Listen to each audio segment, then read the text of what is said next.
तो दोस्तों, इस तरह से गबन के पूरे 52 भाग आप सुन चुके हैं। आपकी आंखों में यह दृश्य स्वतः ही आ जाते हों आंखों के सामने तो मैं नहीं कह सकती, पर मैं जो पढ़ रही हूँ मेरी आंखों के सामने पूरे दृश्य एक चित्रपट, एक फिल्म की तरह चलते जा रहे हैं। और मुझे इस पूरे उपन्यास को पढ़ने में जो मज़ा आया है, जो आनंद प्राप्त हुआ है, उसकी मैं आपको विवरण करके या उसका पूरी तरह से नहीं बता सकती अपना भाव। वाकई में यह गबन उपन्यास मुंशी प्रेमचंद्र का अमर उपन्यास ऐसे ही नहीं कहा जाता। वाकई में इसमें बहुत कुछ जीवन के उतार चढ़ाव को देखते हुए अंत में जो बहुत ही सुंदर संदेश दिया गया, और एक आभूषणों से प्यार करने वाली, आभूषणों के लिए विलासिता को पसंद करने वाली एक महिला कैसे अपने पति के लिए कितनी त्याग की मूर्ति बनती है, देखने लायक है वाकई में। तो अब हम बिल्कुल आखिरी पड़ाव पर आ गए हैं, तो सुनिए गबन का आखिरी और 53वां अध्याय या गबन का 53 भाग 53।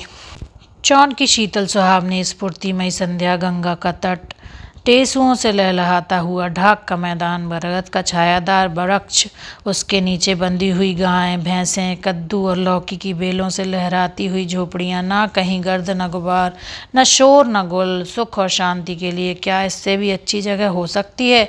नीचे स्वर्णमयी गंगा जल काले नीले आवरण से चमकती हुई मंद स्वरों में गाती, कहीं लपकती, कहीं झिझकती, कहीं चपल, कहीं गंभीर अनंत अंधकार की ओर चली जा रही, मानो बहुरंजित बाल स्मृति क्रीड़ा और विनोद की गोद में खेलती हुई चिंतामय, संघर्षमय, अंधकारमय भविष्य की ओर चली जा रही हो। देवी और रमा ने यही प्रयाग के समीप आकर आश्रय लिया है। साल गुजर गए हैं। देवी दीन ने जमीन ली, बाग लगाया, खेती जमाई, गाय भैंसे खरीदी और कर्मयोग में अवतरित उद्योग में सुख और संतोष और शांति का अनुभव कर रहा है। उसके मुख पर अब जर्दी झुर्रियाँ नहीं है, एक नई स्फूर्ति, एक नई कांति झलक रही। शाम हो गई है, गाय भैंसे हार से लौटी।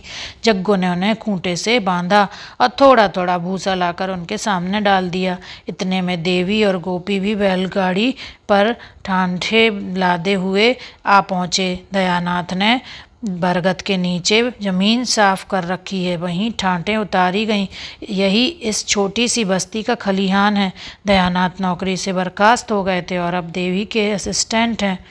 उनको समाचार पत्रों से अब भी वही प्रेम है। रोज कई पत्र आते हैं और शाम को फुर्सत पाने के बाद मुंशी जी पत्रों को पढ़कर सुनाते और समझाते हैं। श्रोताओं में बहुधा आसपास के गांव के 10-5 आदमी भी आ जाते हैं और रोज एक छोटी मोटी सभा हो जाती है। रमा को तो इस जीवन से इतना अनुराग हो गया है कि अब शायद उसे थानेदारी ही नहीं, चुंगी की इंस्पेक्टरी भी मिल जाए तो शहर का नाम ना ले। प्रातःकाल उठकर गंगा स्नान करता है, फिर कुछ कसरत करके दूध पीता है और दिन निकलते निकलते अपनी दवाओं का संदूक लेकर आ बैठता है। उसने वैद्य की कई किताबें पढ़ ली हैं और छोटी मोटी बीमारियों की दवा दे देता है। 10-5 मरीज रोज आ जाते हैं और उसकी कीर्ति दिन दिन बढ़ती जाती है। इस काम से छुट्टी पाते ही वह अपने बगीचे में चला जाता है। वहाँ कुछ साग भाजी भी लगी हुई है, कुछ फलों के वृक्ष हैं और कुछ जड़ी बूटियाँ हैं। अभी तो बाग से केवल तरकारी मिलती है, पर आशा है कि 3-4 साल में नींबू, अमरूद, बेर, नारंगी, आम, केले, आंवले, कटहल, बेल आदि फलों की अच्छी आमदनी होने लगेगी। देवी ने बैलों को गाड़ी से खोलकर खूंटे से बांध दिया और दयानाथ से बोला, अभी भैया नहीं लौटे। दयानाथ ने ठाठों को समेटते हुए कहा, अभी तो नहीं लौटे, मुझे तो अब इनके अच्छे होने की आशा नहीं है। जमाने का उधार है, कितने सुख से रहती थी, गाड़ी थी, बंगला था, दर्जनों नौकर थे, अब यह हाल है। सामान सब मौजूद है, वकील साहब ने अच्छी संपत्ति छोड़ी थी, मगर भाई भतीजों ने हड़प ली। देवी दीन भैया कहते थे अदालत करती तो सब मिल जाता, पर कहती हैं मैं अदालत में झूठ न बोलूँगी। औरत बड़े ऊंचे विचार की है। सहसा जागेश्वरी एक छोटे से शिशु को गोद में लिए हुए एक झोपड़े से निकली और बच्चे को दयानाथ की गोद में देती हुई देवी दीन से बोली, भैया जरा चलकर रतन को देखो, जाने कैसी हुई जाती है। जोहरा और बहू दोनों रो रही हैं, बच्चा ना जाने कहाँ रह गए। देवी दीन ने दयानाथ से कहा, चलो लाला देखें। जागेश्वरी बोली, यह जाकर क्या करेंगे, बीमार को देखकर तो इनकी नानी पहले ही मर जाती है। देवी दीन ने रतन को की कोठरी में जाकर देखा। रतन बांस की एक खाट पर पड़ी थी, देह सूख गई थी, वह सूर्यमुखी का सा खिला हुआ चेहरा मुरझाकर पीला हो गया था। वह रंग जिन्होंने चित्र को जीवन और स्पंदन प्रदान कर रखा था उड़ गए थे, केवल आकाश शेष रह गया था। वह श्रवण प्रिय प्राणप्रद विकास और आह्लाद में डूबा हुआ संगीत मानो आकाश में विलीन हो गया था, केवल उसकी क्षीण उदास प्रतिध्वनि रह गई थी।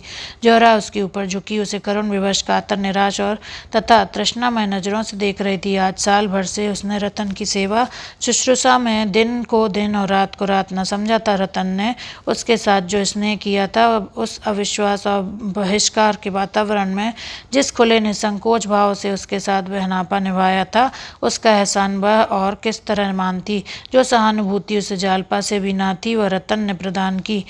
दुख और परिश्रम ने दोनों को मिला दिया, दोनों की आत्माएं संयुक्त हो गईं। यह घनिष्ठ स्नेह उसके लिए एक नया ही अनुभव था, जिसकी उसने कभी कल्पना भी न की थी। इस मौके में उसके वंचित हृदय ने पति प्रेम और पुत्र स्नेह दोनों ही पा लिया।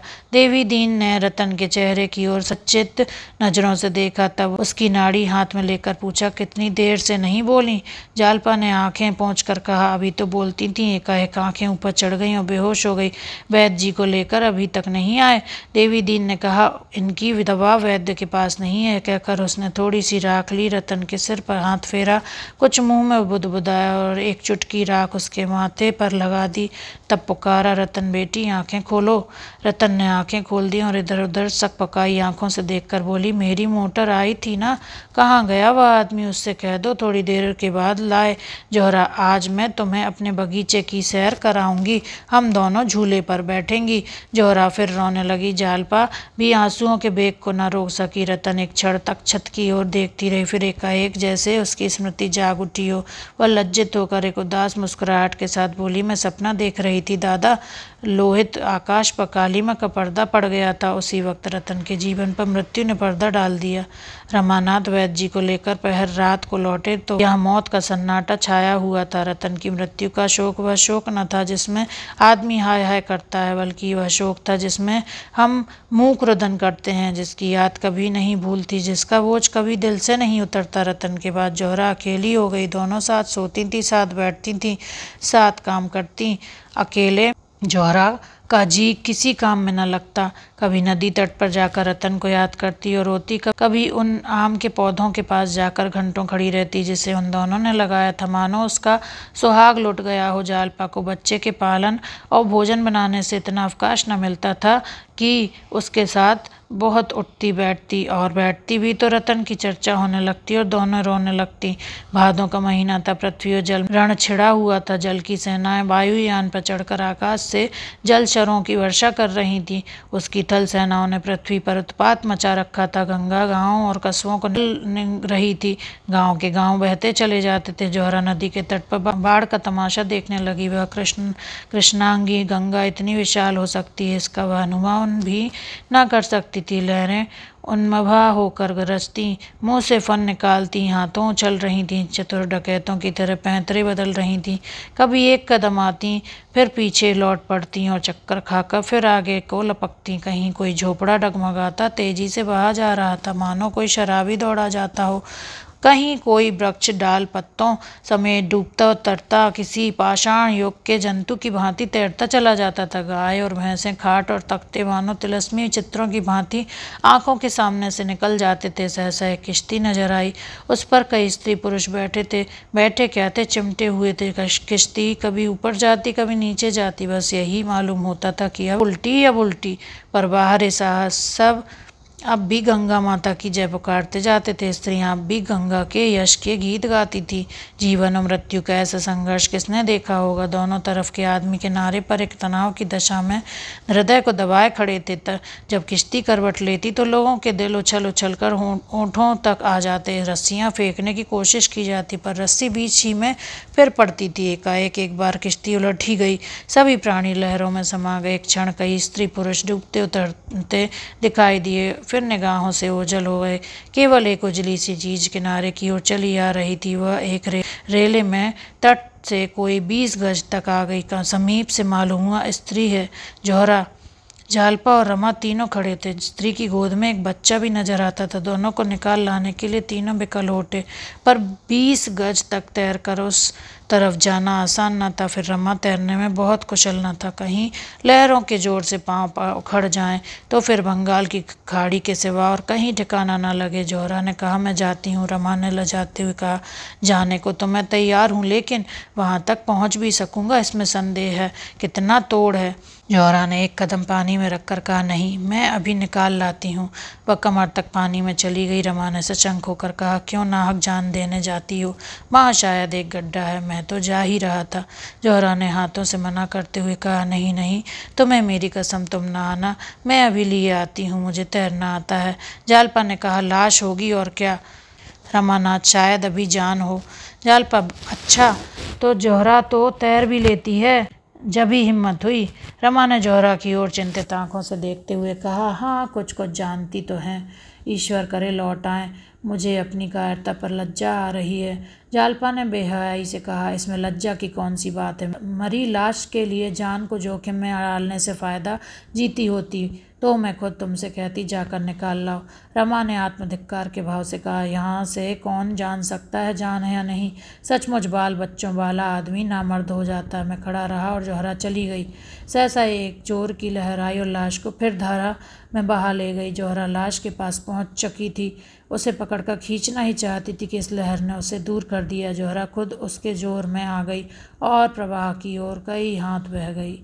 वह फिर संभली, पर एक दूसरी लहर ने उसे फिर धकेल दिया। रमा व्यग्र होकर पानी में कूद पड़ा और जोर जोर से पुकारने लगा, जौहरा, जौहरा, मैं आता हूँ। मगर जौहरा में अब लहरों से लड़ने की शक्ति न थी। वह वेग से लाश के साथ ही धारे में बही जा रही थी। उसके हाथ पांव हिलना बंद हो गए थे। एकाएक ऐसा रेला आया कि दोनों ही उसमें समा गईं। 1 मिनट के बाद जौहरा के काले बाल नजर आए। केवल एक क्षण तक यही अंतिम झलक थी, फिर वह नजर न आई। रमा कोई 100 गज तक जोरों के साथ हाथ पांव मारता हुआ गया, लेकिन इतनी ही दूर में लहरों के वेग के कारण उसका दम फूल गया। अब आगे जाए कहाँ? जौहरा का तो कहीं पता भी ना था। वही आखिरी झलक आंखों के सामने थी। किनारे पर जालपा खड़ी हाय हाय कर रही थी, यहाँ तक कि वह भी पानी में कूद पड़ी। रमा अब आगे न बढ़ सका। एक शक्ति आगे खींचती थी, एक पीछे। आगे की शक्ति में अनुराग था, निराशा थी, बलिदान था। पीछे की शक्ति में कर्तव्य था, स्नेह था, बंधन था। बंधन ने रोक लिया। वह लौट पड़ा। कई मिनट तक जालपा और रमा घुटनों तक पानी में खड़े उसी तरफ ताकते रहे। रमा की जवान आत्मधिक्कार ने बंद कर रखी थी। जालपा की शोक और लज्जा ने आखिर रमा ने कहा, पानी में क्यों खड़ी हो, सर्दी हो जाएगी। जालपा पानी से निकलकर तट पर खड़ी हो गई, पर मुंह से कुछ न बोली। मृत्यु के इस आघात ने उसे पराभूत कर दिया था। जीवन कितना अस्थिर है। यह घटना आज दूसरी बार उसकी आंखों के सामने चरितार्थ हुई। रतन के मरने की पहले से आशंका थी। मालूम था कि वह थोड़े ही दिनों की मेहमान है, मगर जौहरा की मौत तो वज्रघात के समान थी।